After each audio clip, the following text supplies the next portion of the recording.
Mike Enright from UConn. Hi, I'm Corey How are Close. you? Nice to meet you. Welcome to Connecticut and traffic. Well, you guys made me feel right at That's home right. with That's an right. accident on the freeway. There you go. There you go. That is what happened. Exactly. Yeah, I feel like I'm in LA. All right. Good afternoon, everybody. Welcome to our final press conference for the Bridgeport Regional. We're happy to be joined today by UCLA coach Corey Close, who will could give us an opening statement, Coach, and we'll have a few questions for you. If everyone could give their name, affiliation, and all that good stuff. Well, it's great to be here, and thank you to all the people that I know how much work goes into this, and our game needs it. And so I appreciate the passion and the attention to detail that's been put into this tournament, and for the media that's willing to help grow our sport. I think it's really important, so thank you. I think our team is, in a great spot. We're excited. We feel we're healthy pretty much. We, I think, are hungry still. And I think, we have a great matchup against a really good Texas team. So it's uncharted territory. I'm still learning about my team. We're very young still, but I definitely don't think they're a team that's just happy to be here. So we're thrilled, and we're excited to get started. Get a microphone down here. Oh, microphone right Coach there. Kevin Baxter from the LA Times. I'm sorry Alex was not able to travel. That's okay. We're glad you're here. Two questions, or two-part question. How is Swain, and is she done for the year? And second, including what happened to her, it seems to me that this has been a season of challenges for you. Do you agree, and what are the challenges you had to overcome? Well, Casey is day-to-day. I thought she would be. We were pretty confident she was going to be ready, and she's had a minor setback. And so literally our doctor's with us, and it's truly a day-to-day thing. I'm really hoping she's not done for the year. So we are still pushing forward, hoping to get her back. In terms of challenges, obviously losing Casey was a big challenge. She's our most relied upon post defender. She has a lot of experience. She has a very high basketball IQ. So some other people were forced to step up in big ways. But, I think the biggest thing was in terms of challenges, I've had more challenging years, quite frankly, than this year, but is that just seeing the maturity of a team, trying to lead them down a path they've never been down before, and getting them to really picture the vision. It's not like they've been around people that have taught it down to them. This is, but that's what they came to UCLA to do, is they really wanted to take this program to places it's never been, to accomplish things that have not been accomplished, and to do it in an uncommon way. And that was a big commitment, but I think that's been the challenge, to every day paint that picture for young women that have never experienced it before. Pat? Coach Pat Eaton-Robb from the Associated Press. I'm not sure if you realize this, but your team has the second longest postseason winning streak in women's basketball next to UConn. How did last year's WNIT experience prepare this team to take this step now in the NCAA tournament? It was a huge preparation piece for us. I think it, taught us how to win. It gave us confidence about winning in tough environments and circumstances. Our championship game was actually, when I walked in earlier today, this arena feels a lot like the arena that we won the championship in the NIT. I'm not saying that to be a predictor. I'm just saying an environment. It was about this many people, and it taught us it was sold out, a ruckus West Virginia crowd. And I just think that all of those experiences gave us so much, just preparation for this coming year. And I think it taught us, what does it take? And that feeling of winning 6 games in a row, and it sort of follows a similar path to the NCAA tournament in terms of those rhythms. And it's hard to put into words how that really influenced us, but it really was a springboard. I actually wear my ring all the time from last year's NIT, and people will say, why would you do that? I mean, I know that's not what you came to UCLA to do. That it's not about the celebration of the championships. It's about the lessons that I learned through the process. And I want that to constantly remind me of some of the things I learned as a leader, and let alone what it taught our program and our team. Marva Chambers, Houston Sun, woman hoop world. Coach, UCLA faced the most team in the RPI top 100 this season. What does it say about the direction of your program?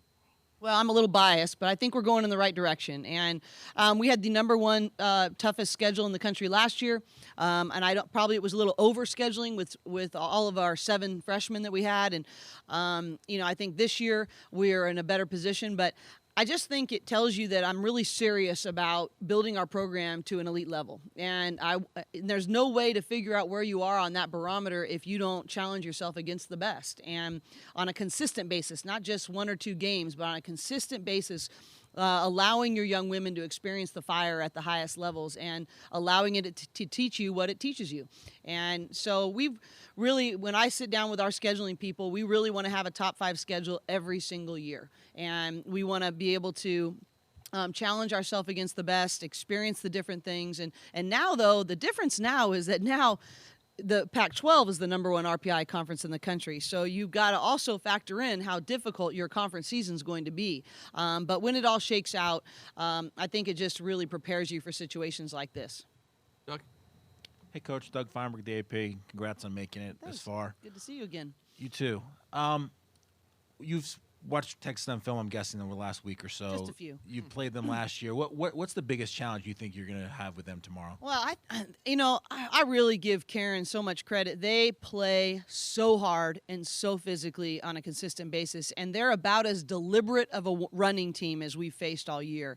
I think their depth, their speed, and their aggression, especially on the defensive end, will be the thing that we're going to have to rebound with them. We're going to have to take care of the ball. And we're going to have to really play with an aggression level that matches theirs. And, they do that on a very consistent basis. But I like, our matchups. I think it's going to be really interesting. They're not playing the Twin Towers, so to speak, together as much as they have in the past. And we actually mirror each other a lot. We're playing 4 guards in essence, or maybe 1 small forward. And then we both have, more traditional post players in the middle. Ours isn't 6'7", but in terms of style of play, we really match up pretty well. But I think, their physicality, their depth, their athleticism, we would love to be able to make them go against our half-court defense. We want to slow them down offensively, and then we want to be able to create running situations for us on the offensive end. Coach, what has meant Jordan Canada her game mature right in front of your eyes? I mean, her game has matured in front of the nation's eyes. I mean, it's really fun to watch.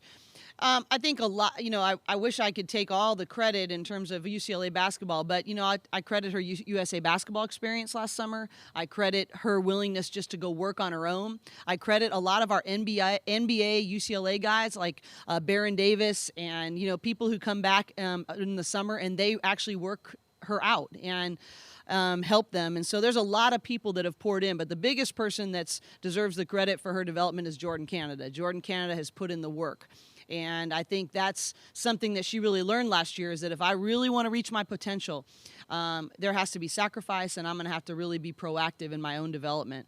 And she has done exactly that. But as her head coach, I'm sort of like a proud mama, just watching her, add skills, add leadership, add confidence, play both sides of the ball, handle adversity. She hasn't shot the ball well yet in the NCAA tournament, except if it's the fourth quarter, of course, but she always seems to deliver on those situations. But I've really liked the mental toughness I've seen in her. And it's, a year ago, her body language would have been different. Her confidence would have been affected. And she doesn't see herself as just a scorer anymore. She sees herself as a leader and as an elite player and somebody who can affect the game in so many different ways besides scoring the ball. Do we have any other questions? Yep. Coach, sorry I'm late. I didn't know you were here until just now. It's okay. I was late, too, so don't worry about it. Okay, Rick Cantu, the Austin American-Statesman. Jordan and Imani went to the same high school. Yeah. I apologize if you've already answered this question, but when you saw Imani in high school, which I assume that you did, Yep. how has she changed her game and her demeanor in the 4 years that she has been in Austin? Well, I think they've done a great job with Imani, their staff, and we actually played against them a couple of years ago in Houston at Reliant Stadium, and so I have a direct reference point, not only seeing her in high school, but then coaching against her in her early years and now coaching against her in her senior year. She's really developed. She's developed in her strength, her consistency, her aggression, her ability to block shots without fouling as often. I think her consistency in running the floor, her hands have improved, just her coordination in that way. I just think she's, completely different. If I think back to, high school, then her freshman year, and then now, you just see such tremendous jumps, and it's, really a credit to her and the staff. Coach, when was the last time your team played on the East Coast, and how is the travel going to impact this game? Well, thankfully to the NCAAs, with the way that you can charter and get right back in, I think. But we played here last year. We played actually at UConn right before Christmas in the Mohegan Sun Arena. So we try to travel pretty consistently. We went to the Bahamas over Thanksgiving. I mean, we've traveled a lot, and our administration has been really supportive of us, pretty much traveling wherever we need to do to prepare ourselves for these situations. So I don't think it's a big deal, honestly. I think it's just part of the honor. I don't care what time it is, where we get to play. When you get to play in Sweet 16s, you just better get yourself ready. Well, Hi, Mel Greenberg. Coach, how much does the summer thing now, the NCAA, and it'll help all you guys? Because some of us that double up in the WNBA feel strange. There used to be these clear demarcation lines, and we come out and find out that you guys in different ways, shapes, and form have been going for weeks. It's interesting because legally we can do a lot more on the court with our players, obviously with the new summer access rules. But the reality, I think you really need to be careful about it. I think you got to be very strategic. You have to have very clearly defined periodizations, because when you come March, if you have only been beaten into them all summer long, they're not excited to even be in March. I mean, it's a long season. So, I do think it's really helping elevate our game, because we need to increase fundamentals. We need to be able to increase the challenge, or just the productivity of our game, especially even bringing in fan support. I really like summer access rules, but I think you have to be very, very careful to give them time to be kids, give them time to do an internship, do something else. Otherwise, they're not going to be at their best come March. Coach, it appears that there are 4 dominant teams in women's basketball right now, but yet on the men's side, you can get an upset at any point. Why is there so little parity in the women's game after on top, as compared to the men who seemingly have it everywhere?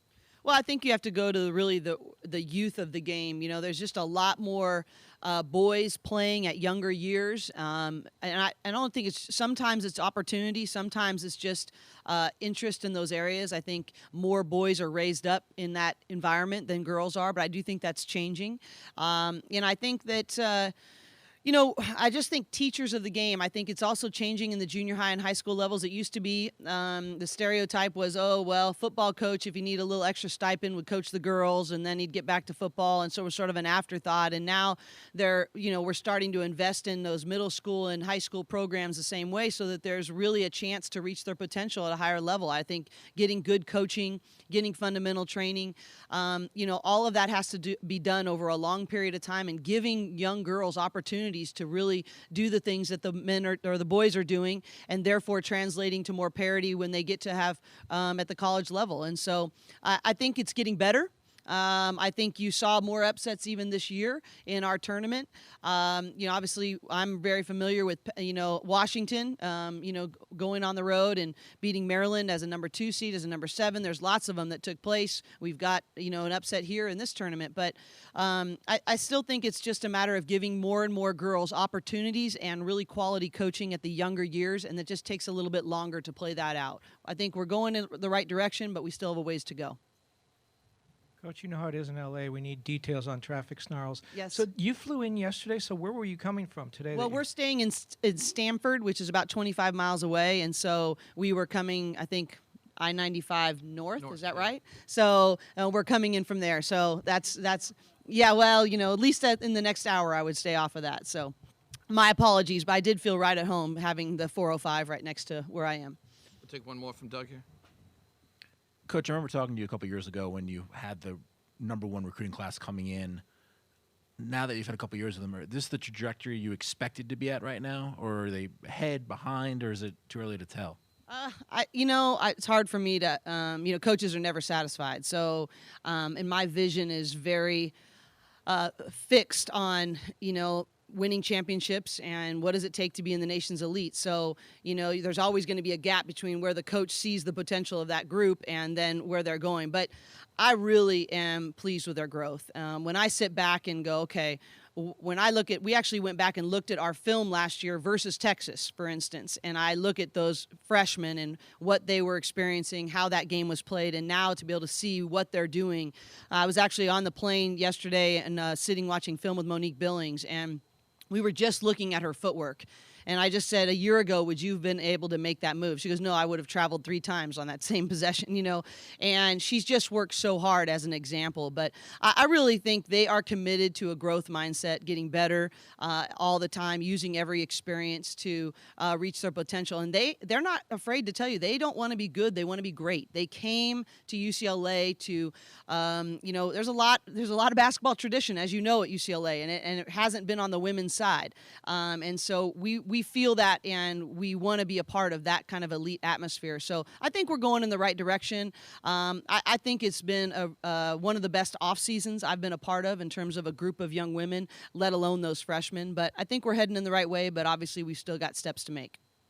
Coach, thanks. With the UCLA student athletes here, so they'll come up to the podium. Thank you very much. Okay. Thank you all. Take the merit next time. Okay. But, Talk to Philip. but you can't do it in a bus. That's the problem. You can't have a bus. Who's the third one?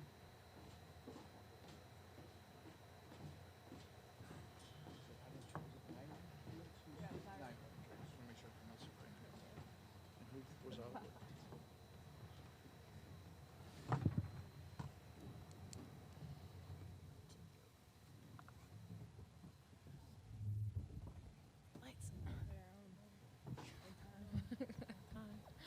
Moving on up. Right. Okay, we now move on with the UCLA student athletes. We welcome them to Connecticut. We have Carrie Corver, Jordan Canada, and Naira Fields. Pat, you can start things off. Name and affiliation, and we'll go from Patty there. and Rob from the Associated Press.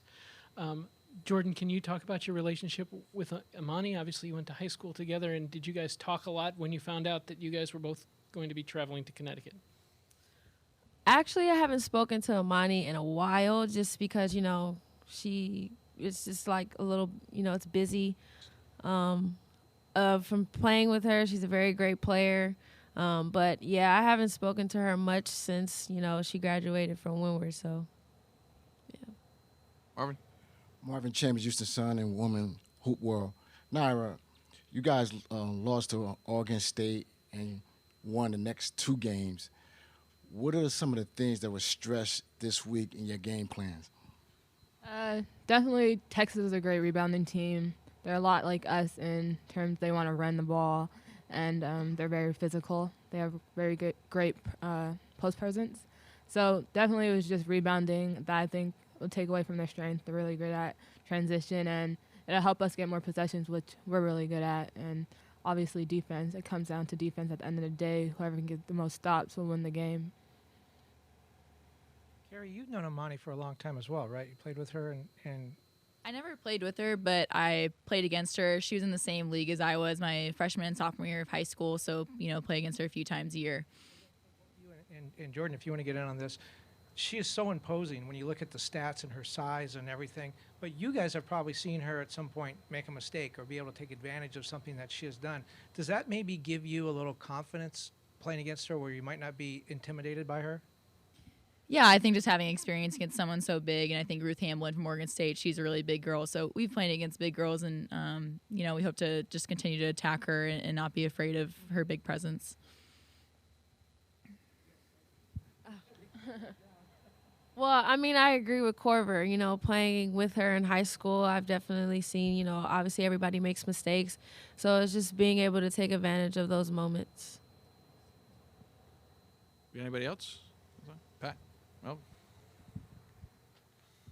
Jordan, can you talk about what last year's run in the WNIT did to prepare you guys for what you're going through now in the NCAA tournament? Do you think that has taught you a little bit about how to win here? Yeah, I think so. Winning those last 6 games in the WNIT definitely helped us in the off season and helped us work on our chemistry together as a team and individually and what we needed to work on, and that helped propelled us into this season and playing in the #1 RPI conference and Pac-12. There's so many great players and great teams, and just being able to, play against them and battle against them, it's just helped us throughout this whole, run. So. Jordan, last time you guys played Texas, unfortunately you guys lost. Did you see that film, and are you using that film as motivation for this game? No, we haven't looked at last year's film. I think we're a different team from last year. We were very young and inexperienced. It was 10 players that never played together last year. So now that we have better chemistry and, we've been playing really well this season, we're just continuing to look at this year's film and things that we need to do to work on as a team. Doug Feinberg, the Associated Press. Naira, how much did playing in that #1 ranked conference help you guys for the NCAAs? I mean, playing some of the best teams in the country that I would think you aren't afraid of anyone that you may see in the next 4 games if you get that far. It's really prepared us and has somewhat part to do in our success in just having this run this year. We've seen it all. We've seen teams that are really great at executing. We've seen the most athletic teams, and I feel like that in itself has prepared us. And it doesn't matter who we're playing. We have the confidence that we're prepared. Anybody else? Okay. Thank you for joining us. Good luck. Thank you. Thank you. That concludes our pre-day press conferences here for the regional semifinals. We'll see everybody bright and early tomorrow morning.